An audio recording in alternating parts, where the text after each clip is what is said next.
사랑하고 응원하는 새벽나라 친구들 안녕하세요. 반갑습니다. 오늘은 월요일입니다.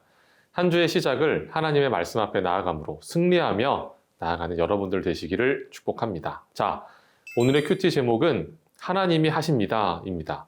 같은 동사라도 주어가 무엇이냐에 따라 완전히 그 의미가 달라집니다. 예를 들어 볼까요?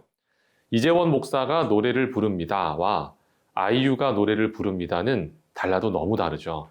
단순히 남녀의 차이를 말하는 것이 아닌 것은 다들 잘 아시리라 생각이 됩니다. 그런데 오늘의 제목이 뭐라고요? 네, 하나님이 하십니다입니다. 하나님이 무슨 일을 하셨는지, 그 일이 나에게 어떤 의미가 있는지 함께 살펴보겠습니다. 오늘의 말씀은 누가복음 1장 26절에서 38절입니다. 그 후 6달째 하나님께서 천사 가브리엘을 갈릴리 나사렛 마을에 보내 한 처녀에게 가게 하셨는데, 그 처녀는 다윗의 가문에 속한 요셉이라는 남자와 약혼한 마리아였습니다. 천사가 마리아에게 가서 말했습니다. 기뻐하여라, 은혜를 입은 자여, 주께서 너와 함께 하신다. 천사의 말에 마리아는 당황하며 깜짝 놀라 이게 무슨 인사인가 하고 생각했습니다. 그러자 천사가 말했습니다. 두려워하지 마라. 마리아야, 내가 하나님의 은혜를 받았다. 보아라, 내가 잉태에 아들을 낳을 것이다. 그러면 그 이름을 예수라 하여라. 그는 위대한 이가 될 것이요 지극히 높으신 분의 아들이라 불릴 것이다. 주 하나님께서 그에게 그 조상 다윗의 보좌를 주실 것이다. 그는 야곱의 집을 영원히 다스릴 것이며 그의 나라는 결코 끝나지 않을 것이다.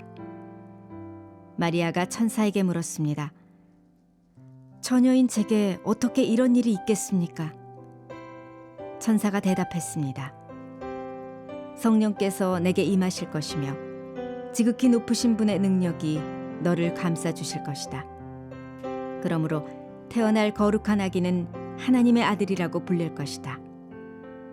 보아라, 내 친척 엘리사벳도 그렇게 많은 나이에 아이를 가졌다. 아이를 갖지 못하는 여자라 불렸는데 임신한 지 벌써 6달째가 됐다. 하나님께는 불가능한 일이 전혀 없다. 그러자 마리아가 대답했습니다. 보십시오, 저는 주의 여종입니다. 당신의 말씀대로 제게 이루어지기를 원합니다. 그러자 천사가 마리아에게서 떠나갔습니다. 하나님은 천사 가브리엘을 나사렛 마을에 보냅니다. 그리고 그 천사는 한 여자에게 그녀가 곧 아이를 가질 것이라는 사실을 알려줍니다. 하지만 문제는 그 여자가 처녀였다는 겁니다. 남자를 가까이 한 적도 없고 결혼도 하지 않은 사람이라는 겁니다. 당대에 이것은 사회적으로 큰 비난을 받을 만한 일이었습니다. 이 새벽나라 책에 묵상하기에도 나와 있는데요. 돌에 맞아 죽을 정도로 큰 일이었던 것이죠. 그런데 이런 위험 부담 속에서 하나님이 이렇게 하신 이유가 무엇일까요? 바로 하나님의 약속의 성취 때문입니다. 나사렛은 구약에 한 번도 등장하지 않는 곳입니다.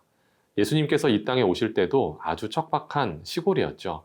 우리나라로 치자면 산골 오지와도 같다고 할 수 있을 것입니다. 그런데 하나님은 이런 곳에서 메시아가 나타날 것이라는 약속을 이미 주셨습니다. 이사야서 9장 1절입니다. 그러나 고통을 겪고 있는 사람들에게 어둠은 이제 사라졌다. 전에는 그가 스불론 땅과 납달리 땅이 모욕을 당하도록 내버려 두셨지만 이후로는 바닷길과 요단강 저편의 땅과 이방 사람들이 사는 갈릴리를 영광스럽게 하셨다. 세상적인 기준으로 메시아와는 전혀 어울리지 않을 것 같은 갈릴리 나사렛에서, 게다가 결혼도 하지 않은 처녀의 몸에서 태어나는 아이가 메시아라뇨. 당시에 이스라엘 사람들은 받아들이기 매우 힘들었을 겁니다. 그렇게 하신 이유가 무엇일까요? 바로 하나님이 이 일을 이루신다는 것을, 하나님이 약속하신 것은 반드시 이루신다라는 것을 보여주기 위함입니다. 인간이 보기에 불가능하지만 그 일을 이루시는 하나님, 여러분의 삶 속에서 불가능의 영역으로 남겨져 있는 부분은 어디입니까? 불가능한 일이니 애초에 시작조차 하지 않는 일이 있다면 여러분, 약속을 이루시는 하나님을 믿고 시작해 보십시오. 그렇게 살기로 결단하기 시작한 모든 친구들 성경에서 이렇게 응원합니다. 고린도 후서 1장 20절 말씀입니다. 하나님의 약속은 그리스도 안에서 얼마든지 예가 됩니다. 그러므로 우리는 그를 통해 아멘으로 하나님께 영광을 돌립니다.